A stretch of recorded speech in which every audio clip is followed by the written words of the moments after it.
Muito pertinente, né? As questões relacionadas aí ao coronavírus. E essa mensagem postada no Facebook, trazida aí pela antroposofia, né? Nos demonstra claramente aí aquilo que, como disse o Denis, a doutrina espírita há tanto tempo vem nos colocado. A gente tem discutido muito isso ao longo das últimas semanas. Então hoje acho que a gente encerra essa etapa, né, dentro dessas questões que nós levantamos, todas elas relacionadas a essa fé interior, né? Mas acima de tudo, a entender que essa fé, como a gente comentou em algumas semanas atrás a respeito da prece, vocês estão lembrados, né? Todos estão lembrados da prece? Nós discutimos aqui de uma forma bem detalhada, que o Evangelho segundo o Espiritismo nos traz, e o Livro dos Espíritos reforça, como é o mecanismo da fé, ou da prece, né?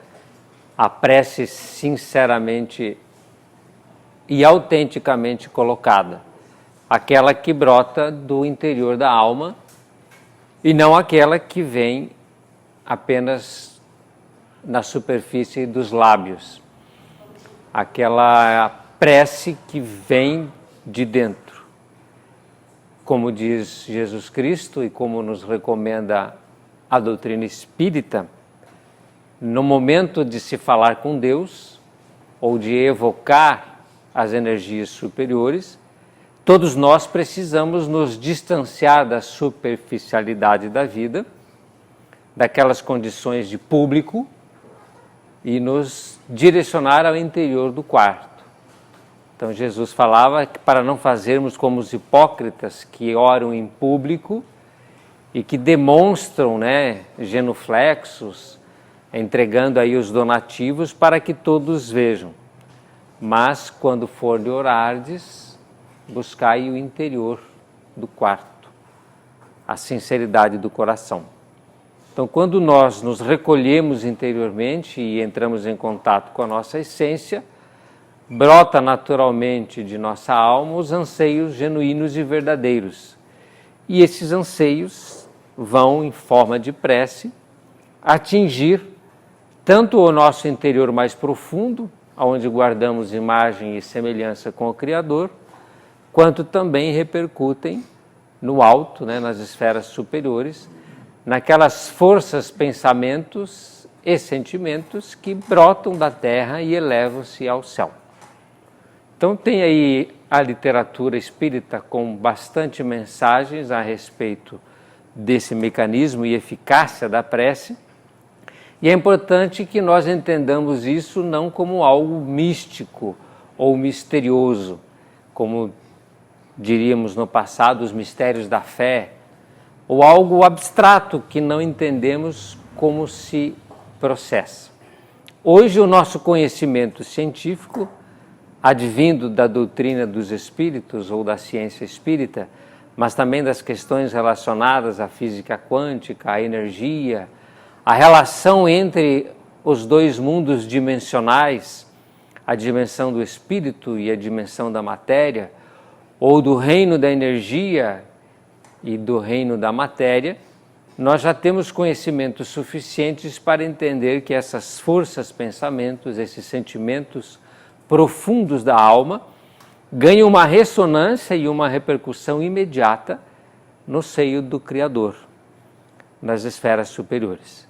Então, desde o momento em que abordamos a questão da prece, até as questões que remetem ao nosso interior profundo, que é quem de fato somos, em contraposição às aparências que manifestamos na carne, que são as nossas personalidades egóicas, né, que é o nosso ego, nós temos trabalhado esse fortalecimento interior. Entendermos o quanto é importante para o homem encarnado reconhecer a sua posição no planeta entender os seus propósitos divinos, mergulhar em si mesmo e exercer ou manifestar a sua fé, que é a sua convicção, a sua crença interior em si mesmo, nas suas potencialidades e naquilo que consegue manifestar. Então, a mensagem que o Denis nos traz a respeito do Evangelho segundo o Espiritismo, onde nos fala Santo Agostinho que o mal é o remédio, ou as questões relacionadas a essa mensagem que nos fala dos sentimentos que envolvem os nossos complexos cardíacos e respiratórios, elas encontram amparo na ciência que a gente estuda. Então, se nós pegarmos a obra de André Luiz, nós teremos nestes livros que estudamos um vasto material que ratifica, corrobora, que prova, que avaliza todas as obras básicas, tudo aquilo que Kardec nos colocou enquanto codificador, advindo dos espíritos, essas vozes do céu que desceram à terra no sentido de reposicionar a nossa vida e de nos colocar, de fato, no caminho certo, de entendermos que o nosso interior, que a nossa fortaleza interior, ela é determinante. Não por um aspecto de crença ou apenas de informação ou de achar que é, mas como algo que de fato ocorre cientificamente. Já está provado. E quando nós lemos as obras de André Luiz, todas elas se reportam a esse nosso interior fortalecido, a nossa fortaleza íntima, para mantermos pensamentos e sentimentos vinculados às esferas superiores e conectados com essa fonte poderosa de amor, de luz. Porque estes pensamentos, sentimentos alimentados interiormente vão reverberar de uma forma perfeita com aquilo que nos cerca, mas antes reverberando conosco mesmo, que é o nosso organismo.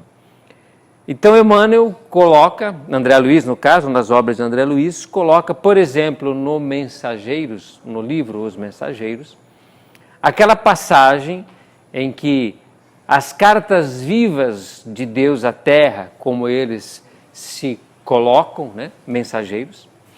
Então, esses mensageiros, e nós podemos ser esses mensageiros, podemos ser essas cartas vivas para a humanidade.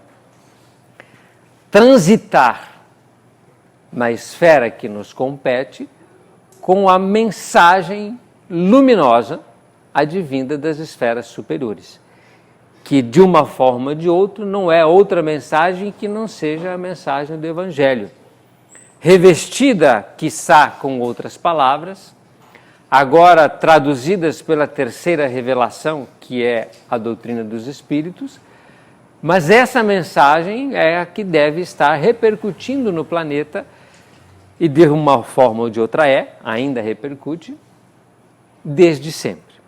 Então, quando os mensageiros, André Luiz e a equipe socorrista, abandonam, por exemplo, uma das colônias que existem no nosso umbral superior, por exemplo, o nosso lar, partem em alguma colônia socorrista ou em algum pronto-socorro espiritual, fazem lá a sua parada estratégica, se recompõem e aí organizam as incursões socorristas à terra, à crosta ou ao umbral. Então, quando eles descem, eles vão executar tarefas. E numa dessas situações, André Luiz reporta, através da obra, que eles encontram, em determinadas regiões do nosso Brasil, né, onde eles estão, aqueles miasmas pestilenciais. Eles colocam bem como miasmas, que são aquelas nuvens bacterianas que se encontram no plano astral, no plano dimensional do espírito, que é aquela conjunção mórbida de pensamentos e sentimentos que a humanidade projeta na atmosfera psíquica e que, por uma atração de sintonia vibracional, semelhante atrai semelhante, vão formando nuvens, vão formando uma atmosfera extremamente hostil, danosa, perigosa.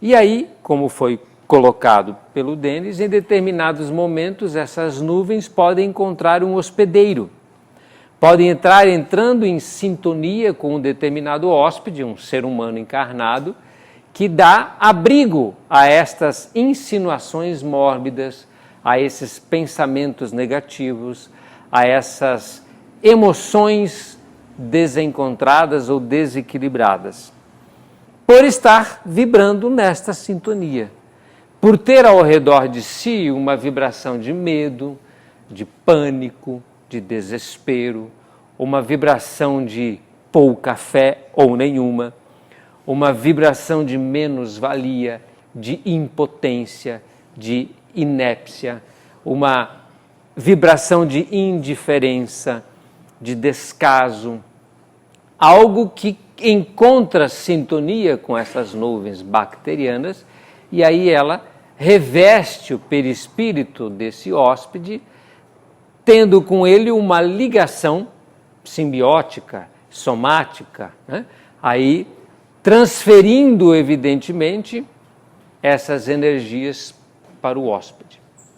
Então isso não é de hoje, não é novidade para nenhum de nós, e nos momentos em que passamos atualmente, melhor fazemos se colocar esses antídotos em prática, entendendo que o que menos interessa para nós no momento atual é qualquer sentimento de medo, de pânico ou de falta de fé. Porque esses sentimentos vão encontrar sintonia nessas nuvens bactericidas e nós seremos os hospedeiros a recolher esses hóspedes, independentemente de qualquer vírus, de quem quer que seja o vírus ou de quem quer que sejam essas nuvens bactericidas ou esses miasmas pestilenciais. Então entendamos que isso sempre ocorreu e nós na humanidade temos vivido ainda de uma forma não saudável, organicamente falando, entendendo que nós, enquanto seres individuais, temos um organismo que precisa estar saudável, com as suas questões todas equilibradas, fígado, coração, estômago. Então, nós precisamos nessa fortaleza íntima trazer os nossos órgãos e sistemas funcionando de forma correta, de forma saudável, e para que eles estejam funcionando desta forma, nós já estudamos isso, é importantíssimo os pensamentos e sentimentos que eu produzo. De que forma eu me alimento de pensamentos e sentimentos? Fazendo aquela comparação que sempre fizemos e que é interessante, quando nós saímos de nossas residências e vamos buscar alimento num determinado supermercado e nós analisamos as gôndolas, muitos de nós ainda olhamos e devemos olhar os preços, mas antes disso nós vamos analisar a qualidade dos alimentos que vamos buscar. Ninguém vai comprar em qualquer supermercado que seja um alimento nocivo. Conscientes que estamos, vamos procurar os alimentos que vão produzir bem em nosso organismo, que vão nos alimentar de uma forma saudável, a nós e a nossa família. Nós, se tivermos condições, escolheremos os melhores alimentos, ou de qualidade superior, porque sabemos que aqueles são os alimentos que nos farão bem. Isso é óbvio, embora nem sempre ocorra, mas esse é óbvio.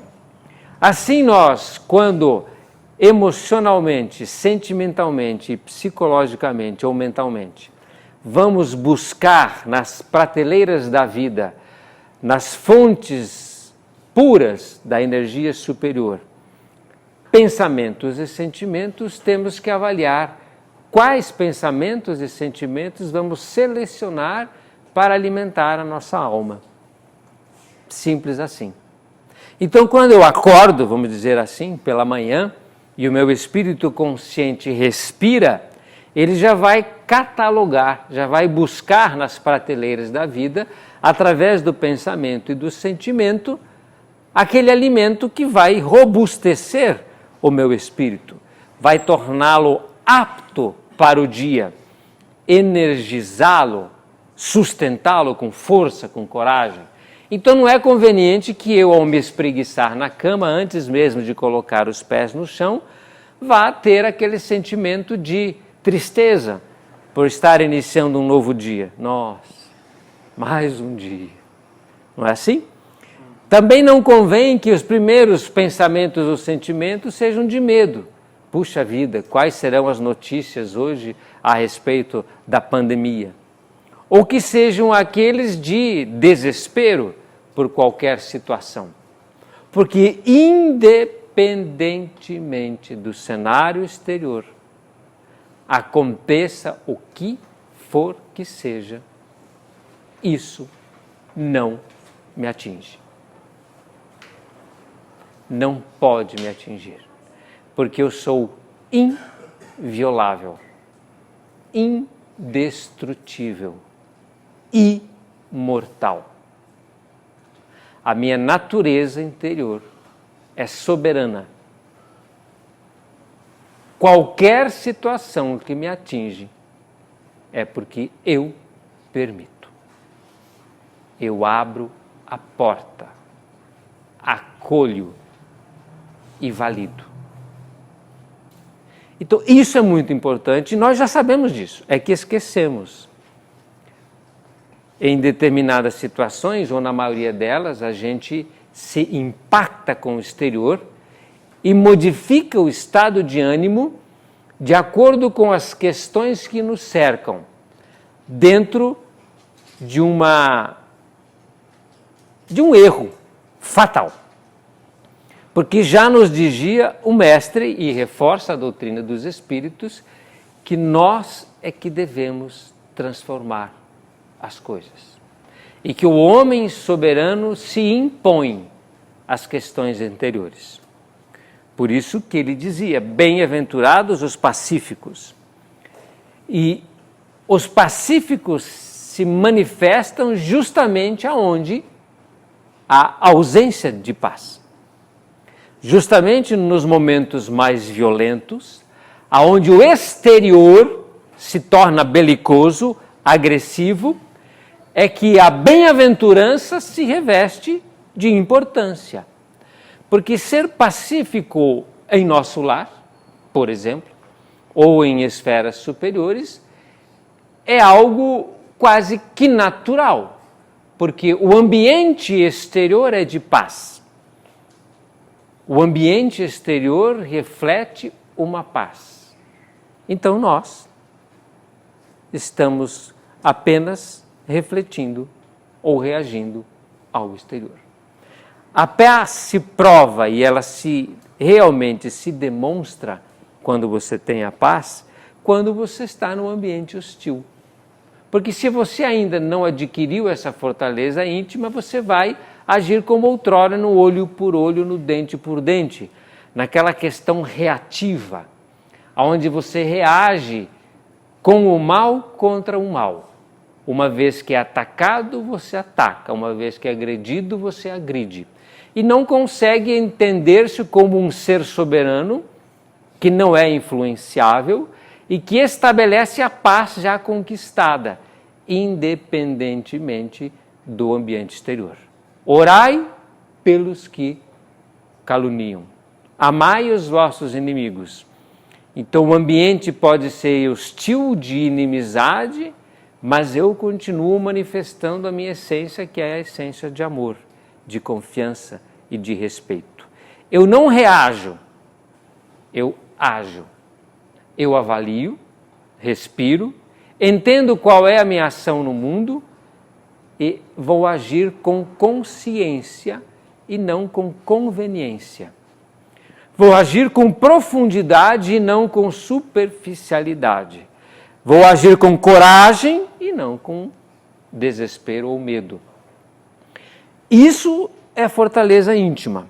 é aquele que já entendeu os recursos que guarda no interior, que recolhe esses recursos porque estão nas prateleiras íntimas, onde você abasteceu as prateleiras da alegria, abasteceu as prateleiras da confiança, abasteceu as prateleiras da fé, e aí você tem recursos. Mas nós, o homem, muitas vezes, deixa essas prateleiras vazias e as prateleiras da tristeza, da descrença, as prateleiras do desespero, as prateleiras da dúvida estão cheias, abarrotadas, porque nós vamos jogando para dentro esse alimento degradado, esse alimento nocivo, que é insalubre e que nos faz mal. Mas por um motivo ou outro, talvez por esquecermos disso no dia a dia, a gente vai permitindo que esses alimentos venham para dentro. Então, está simples resolver as questões que acometem a humanidade. É mudança. Porque e aí a rede, a internet tem trazido mensagens das mais diversas, inclusive essa que foi lida há pouco. Se hoje nós sofremos com qualquer tipo de pandemia, estudávamos isso semana passada e retrasada a respeito da justiça divina, lembra? Ação e reação, causa e consequência. Não é algo que vem imposto à humanidade como uma punição ou algo que vem dissociado daquilo que está posto. Se hoje há guerras, é porque o homem é violento. Se o homem fosse pacífico, não haveria guerras. Se hoje há doenças, é porque o homem, na sua manifestação, causa as doenças. Elas começam em si mesmo e se transformam nas pandemias. Pode ser na falta de higiene, pode ser na relação equivocada com os animais, que já estão postas aí por uma série de situações que a gente conhece bem. Pode ser numa relação equivocada com a natureza. Peguem as notícias de anos atrás e comecemos a catalogar o que fizemos enquanto humanidade, um com os outros. O que fizemos com a natureza, o que fazemos com os animais, da forma como a gente se relaciona. E aí quando surge algo, esse algo é consequência daquilo que fazemos. A humanidade é reflexo de si mesma. Então qualquer tipo de pandemia que se apresente é um evento natural. Ele não é um evento plantado, ele não vem do nada, plantado por nós, claro, colhido hoje. Porque num lugar onde as relações são estabelecidas de forma diferente, coloquemos aqui como nosso lar, os ambientes são assépticos. Vocês lembram de nosso lar? Quando é entregue para André Luiz uma vassoura para que ele possa limpar o ambiente? Vocês lembram disso? O que acontecia lá? André Luiz limpava e depois dele quem que vinha? Quem limpava mesmo? A equipe de asepsia.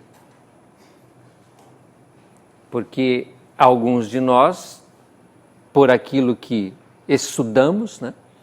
Aquilo que suamos ou aquilo que manifestamos enquanto sentimentos, podemos estar sujando o ambiente ao invés de limpá-lo. Não é assim? Em lugares de asepsia profunda, como no nosso lar, são equipes que têm vibração superior, capazes de limpar. Seria o mesmo que eu, por exemplo, ir a um hospital com as mãos sujas de barro, com as botas imundas de esterco, e entrar dentro de uma sala onde vai haver uma operação e dizer, vou limpar a sala. Mas eu estou sujando. Estou jogando esterco no chão e aonde eu coloco a mão eu sujo. Aí as enfermeiras ou aqueles que estão limpando dizem, obrigado, Evandro. Não precisa limpar, não. Deixa isso com a gente. Alguns de nós, espíritos desencarnados, trazemos as mãos sujas. Alguns trazem as mãos sujas de sangue.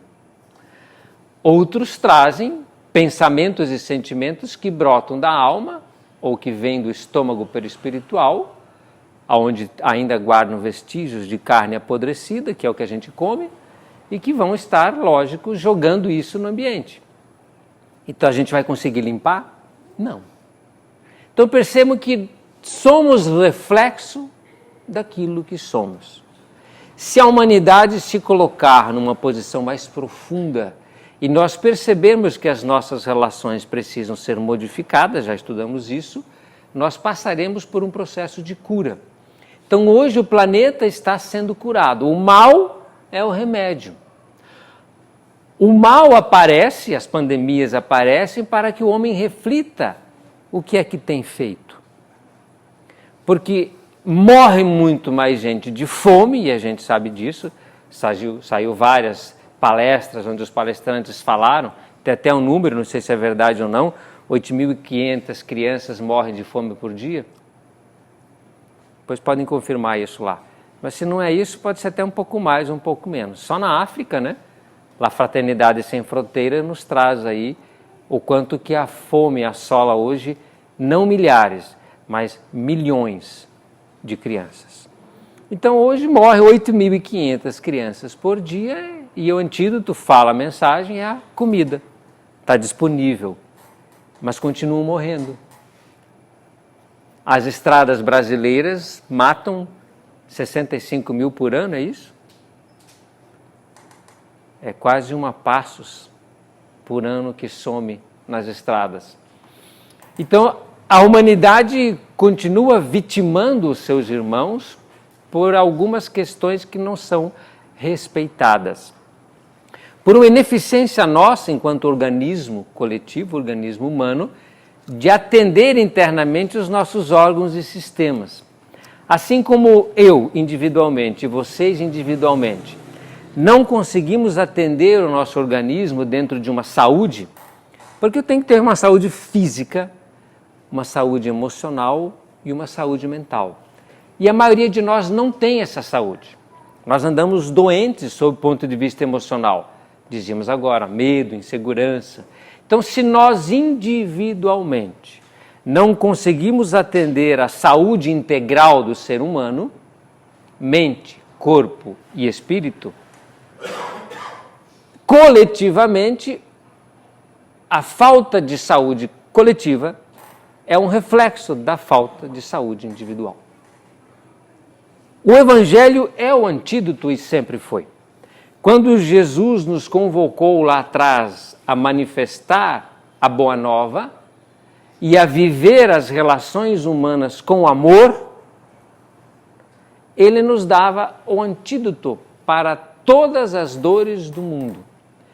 E que, se atendidas desde aquela época, já nos teríamos alçado a uma vivência coletiva superior, aonde grande parte das doenças já estariam erradicadas. Porque a nossa postura íntima seria refletida no exterior. Conseguimos entender isso? Porque é um assunto bastante comum, de todas as nacionalidades e de todas as doutrinas, mas é algo que a doutrina espírita avaliza cientificamente. Não é algo que brota de uma pressuposição. E não é algo que está contido no mistério da fé.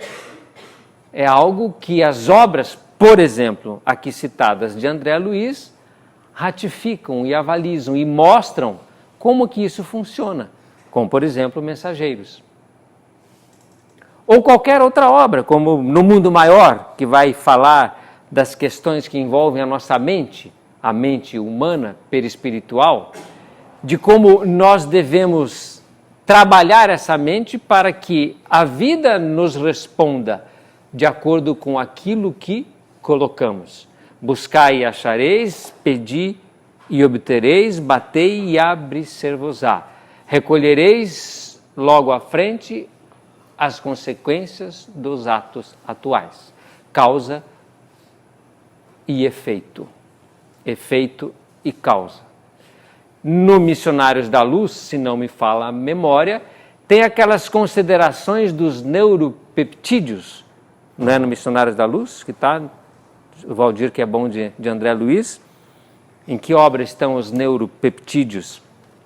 É no Missionários da Luz, isso é de 1940, e hoje a ciência já comprovou, através de exames sanguíneos, que estados de êxtase ou de felicidade ou estados de elevação superior através de pensamentos e sentimentos do neocórtex, as glândulas, né, ou a epífise e outras, conseguem derramar no sangue o que são chamados de neuropeptídeos. E isso irriga o organismo todo.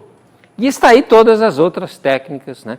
Acupuntura e tantas outras, que nos falam o quanto que esse equilíbrio orgânico profundo reflete no organismo físico, causando, às vezes, alívio de dores, sem usar remédios ou anestésicos ou analgésicos, seja lá o que for.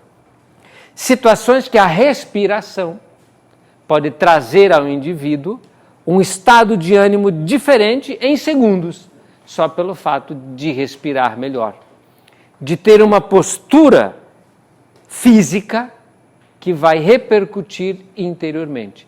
Estão ali as meditações, está aí a yoga e tantas outras práticas que, dentro dessa postura em que o indivíduo se reconecta consigo mesmo e toma consciência de si, se estabelece com soberania, ele se impõe a qualquer situação exterior e manifesta interiormente uma fortaleza que vai reforçar o seu sistema imunológico, que vai trazer mais ânimo e fará com que ele enfrente qualquer situação da vida, como enfrentavam, dito aqui pelo Denis, os primeiros cristãos, que curavam as pessoas.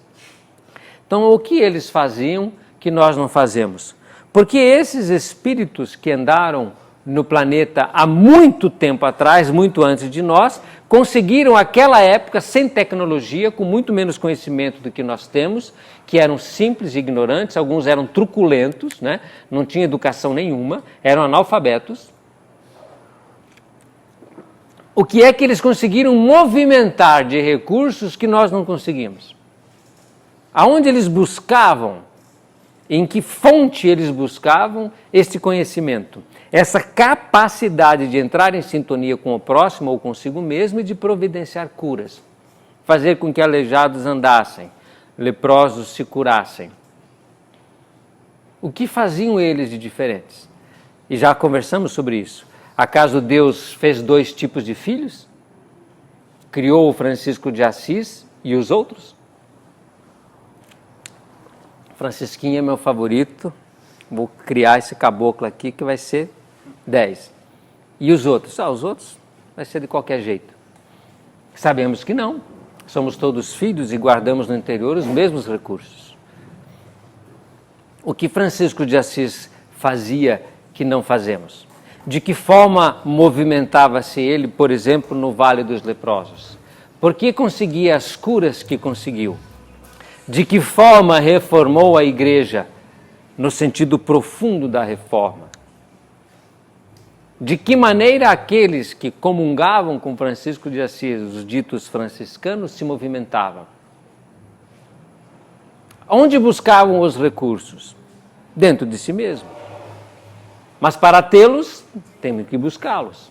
Estão nas prateleiras íntimas. Precisamos alimentar, reciclar, providenciar, escolher bem para viver bem, plantar bem para colher bem. Então, ninguém morre, não nos preocupemos com a morte, ela é líquida e certa. Alguns de nós podem estar com medo de morrer pelo coronavírus, mas podem morrer antes de um acidente de trânsito, de um infarto, que mata bem mais gente do que o corona. Ou qualquer outra doença catalogada, aí vocês vão ver lá, casos de morte por infarto, por exemplo, né? E infelizmente por suicídio, né? Pessoas que desistem. Então o medo acomete muito mais, as pessoas que desistem da vida do que qualquer pandemia. A maior pandemia, aliás, sabemos nós, está aí, semana passada falavam sobre isso, é o suicídio. Essa é uma pandemia e que tem ceifado vidas de dentro de casa. A pessoa está lá isolada, em quarentena no quarto, não tem nenhum risco de contágio do coronavírus porque não sai, mas vai morrer de desistência da vida. Essa é uma pandemia perigosa. Então, às vezes, uma pandemia se estabelece no exterior para que o homem reflita no interior. A doença aparece para que eu cure o corpo. Ela, às vezes, precisa se materializar de forma violenta, fantástica, para que eu preste atenção. Porque outras pandemias são mais silenciosas, menos midiáticas. E aí talvez a humanidade não parasse para dar uma pensada do quanto dependemos uns dos outros. E que não existe mais fora. Ah, vou jogar o lixo fora, vou jogar o veneno fora. É tudo dentro. Está no ar. Então, se hoje o vírus se manifesta no ar físico, os pensamentos equivocados, os sentimentos enegrecidos circulam nessa atmosfera psíquica chamada umbral há muitos milênios. Muitos milênios. Está ali. Nós respiramos essa atmosfera psíquica. Só que ela não é visível. Ela não incomoda, às vezes, como um coronavírus. Mas ela é muito mais letal. Então, reflitamos sobre as questões que estamos vivenciando no planeta para entender o quanto a doutrina espírita, fundamentada na primeira revelação, que é as tábuas da lei, na segunda revelação, que é o Evangelho, o cristianismo, e a terceira revelação vem reforçar tudo isso, dando uma linguagem mais favorecida cientificamente, para que nós busquemos esse conhecimento no sentido de fortalecermos-nos interiormente, que de fato nos mantenhamos de pé, convictos do nosso papel na sociedade, e isso vem reforçar o que já é clássico, que fora da caridade não há salvação. E a caridade precisa se estabelecer de forma natural entre os homens, para que o mundo passe para a nova fase. E que nós nos distanciemos dessas pandemias, suicídio, guerras, violência, indiferença, descaso, marginalização, fome e também vírus. O vírus é o que menos está matando. As outras matam muito mais. Então que a gente, de fato, se estabeleça como seres humanos e que façamos o que devemos fazer. Estamos aqui por um motivo. Não vamos sair daqui sem cumpri-lo. Porque aí, independentemente de vírus, ao desencarnarmos, por qualquer motivo, terá um no momento oportuno, nós temos o nosso tempo, nós chegaremos do outro lado, talvez, muito piores do que se tivéssemos sido contaminados pelo vírus da corona. E não pelo vírus da indiferença, do descaso, da apatia, da preguiça, do medo. Esse vírus é muito pior. E não está longe a nossa morte. Está ali. Já dá para ver. Na próxima esquina. Porque salvo os menorzinhos de 15 anos aqui, quem já tem 20, 50, 60 anos, 70 para alguns, pode ser que 80 ainda para alguns, né? Para muitos de nós já estamos na metade do caminho, né? Para alguns mais. Então está ali. Então antes que a gente tenha que prestar contas na fase definitiva da vida, que possamos fazer um estágio de prestação de contas antecipadamente. Que reflitamos hoje quais os vírus que acometem a minha existência. Do que eu estou contaminado?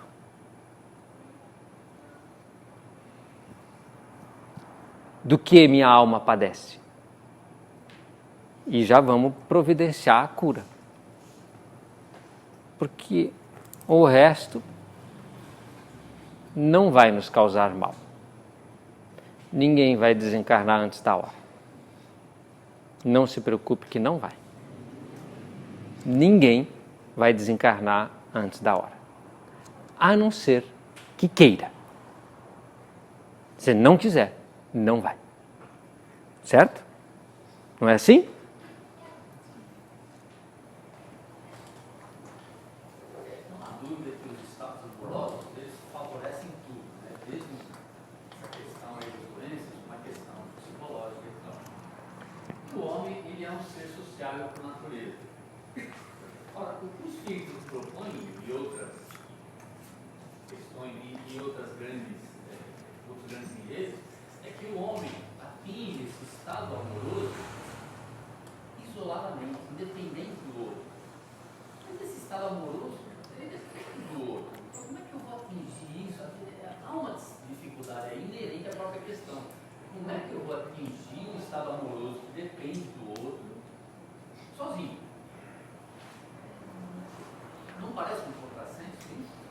Pode, dependendo de como a gente olha, de onde olhamos a questão.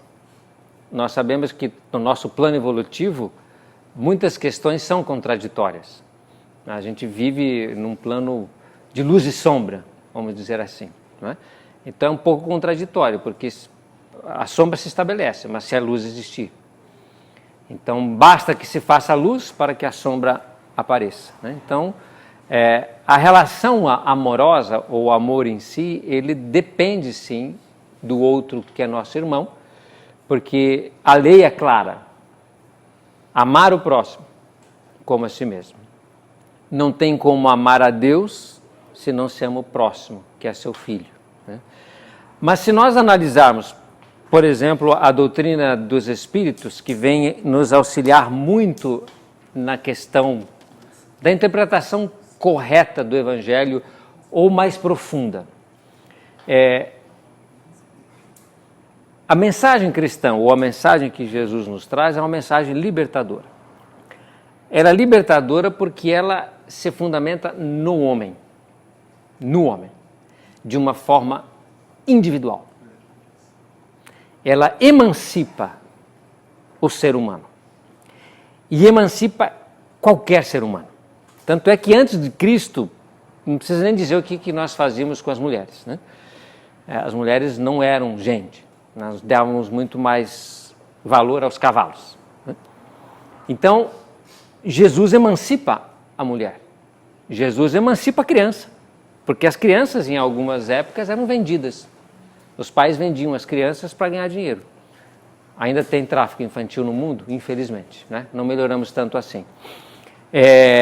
Jesus emancipa o homem, a mulher, a criança, o jovem, o ancião, estabelecendo uma relação íntima e individual dele com o Pai. Ao fazer isso, ele estabelece que o reino de Deus, a sua obra, a fundação do reino divino da terra, é uma obra individual. E ela é fundamentada no coração do homem. Então, a emancipação está aí. Haverá consequência do amor ao próximo, desde que eu estabeleça o amor em mim. Então, nesse sentido, eu não serei prejudicado e você não será prejudicado se o outro não amar, se o outro não quiser o seu amor, se o outro não quiser se relacionar com você, se os outros, sejam quem seja, passarem, ao contrário, te odiar.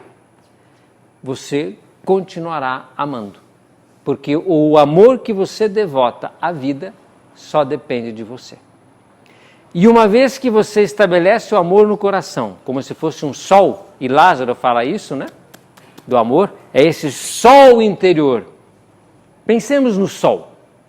O sol está estabelecido, mesmo que agora estejamos em sombras, porque a terra interrompe os seus raios. Mas ele está brilhando. Independente do que aconteça, o sol brilha. E independente do que aconteça, o teu coração pode amar. E uma vez que você estabelece o amor no teu coração, você vai direcioná-lo para todos os lados. Então imagine você ao olhar para o seu interior. Você vai olhar com amor. Você vai relacionar-se consigo mesmo, amar a si mesmo como ao próximo, com amor. Por quê? Porque você tem ele no seu coração. Então, se os seus olhos são de amor, você olha para dentro, olha com amor. Olha para baixo, olha com amor. Olha para cima, relação com Deus, que não está lá em cima, mas vamos, figurativo. Olha, estabelece a relação com amor. Olha para o lado, estabelece a relação com amor. Olha para a mulher, estabelece uma relação de amor. Olha para o homem, estabelece uma relação de amor. Olha para a criança, estabelece uma relação de amor. Por quê? Porque você ama. O teu coração brilha. Então, o amor não faz conta, o amor não calcula, o amor não dimensiona, o amor ama, assim como o sol brilha. Quem é que vai dimensionar o amor e vai regulá-lo dentro de uma relação de sabedoria? A inteligência. É por isso que nós precisamos da sabedoria. Para poder usar um sol e dosar o amor quando for necessário fazê-lo. Canalizá-lo quando for necessário fazê-lo. E dosá-lo em partes quando for necessário fazê-lo. Assim como a gente faz com alimento.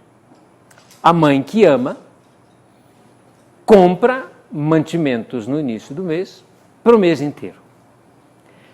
Como ela ama demais aquela criança, que ela tem vontade de comer, tanto que ama, no dia seguinte ela faz toda a comida. E dá 14 quilos de comida para a criança. É isso que ela faz? Não. O que ela faz? Ela dimensiona os recursos de amor que tem transformados em alimentos e vai dosando nas refeições necessárias. Porque é uma criança.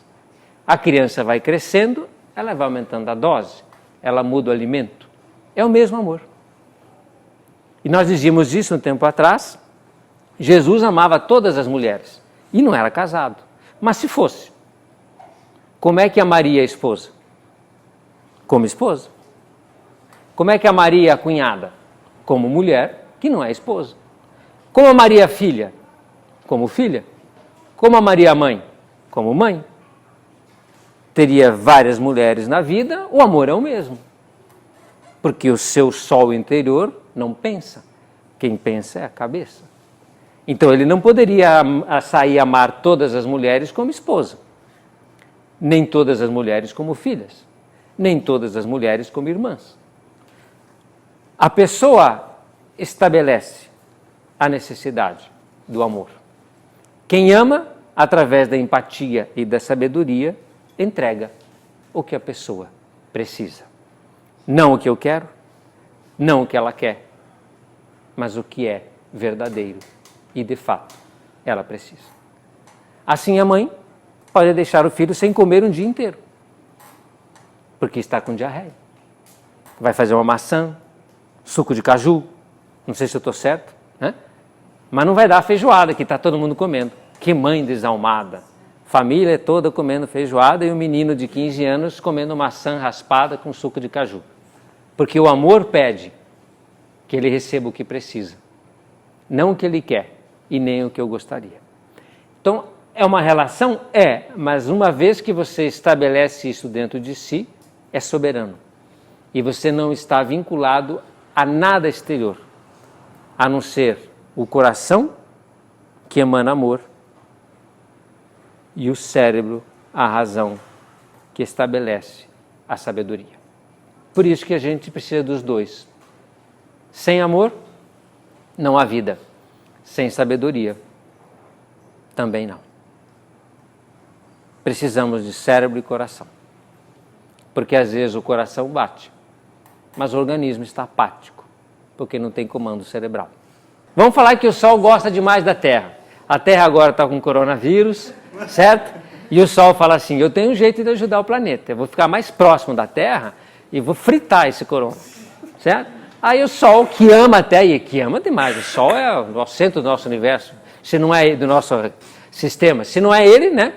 Aí o Sol vem para perto da Terra, começa a se aproximar e vem junto, quer abraçar a Terra. O que vai acontecer com a gente? Acaba a Terra, não sobra mais nada, tudo fritado. Então o amor tem que estar a uma certa distância às vezes. Tem que ter cabeça, sabedoria. Então quando estudou lá os planetas, né, Isaac Newton e tantos outros, começaram a perceber que existe dentro dessa astronomia, dessa ciência, uma perfeição, aonde essas distâncias são sabiamente postas. E que se alterar isso, eu vou, ao invés de auxiliar, atrapalhar. Então a mãe, quando é um sol muito protetor, atrapalha o filho. Porque no futuro ele vai ter problemas com isso. Ele criou uma dependência exagerada. E aí dentro dessa organização sistêmica, ele precisa fazer alguns processos para ressignificar a relação com a mãe. Alguns de nós nem sequer cortamos o cordão umbilical. De tão profunda foi a relação. Fisicamente ela foi feita, psicologicamente não. Então, a sabedoria precisa estar estabelecida porque tem horas que o amor tem que ficar um pouco mais distante, para que o calor não seja exagerado, para que a luz não cegue e para que o ser amado estabeleça-se por si mesmo, dentro de uma desvinculação saudável, onde ele corta os laços, inclusive o cordão umbilical, fortalece as asas e voa. Para voar tem que estar livre. Então o amor liberta. Não é meu filho. Porque se for meu filho, a posse está estabelecida e a liberdade fica prejudicada. Não é assim? Então, usemos a sabedoria, o conhecimento que depois do Júpiter e do Sol, né? Vamos usar também.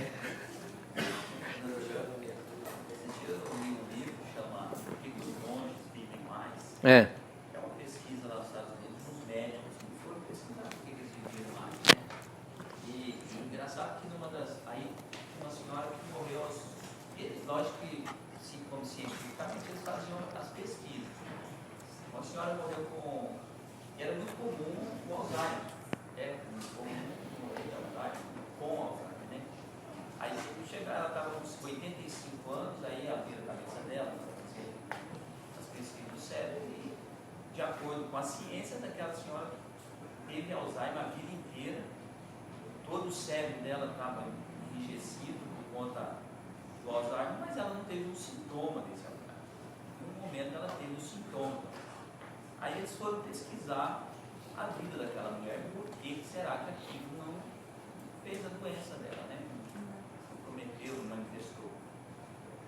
E aí estava, você mesmo comentou no começo, a questão da caridade. A vida dela foi dedicada à caridade, ao ensinar o outro, e no caso, o movimento, ela nunca parou, ela não teve aposentadoria, né? Ou seja, a vida dela foi dedicada a isso, e em momento nenhum ela se impôs.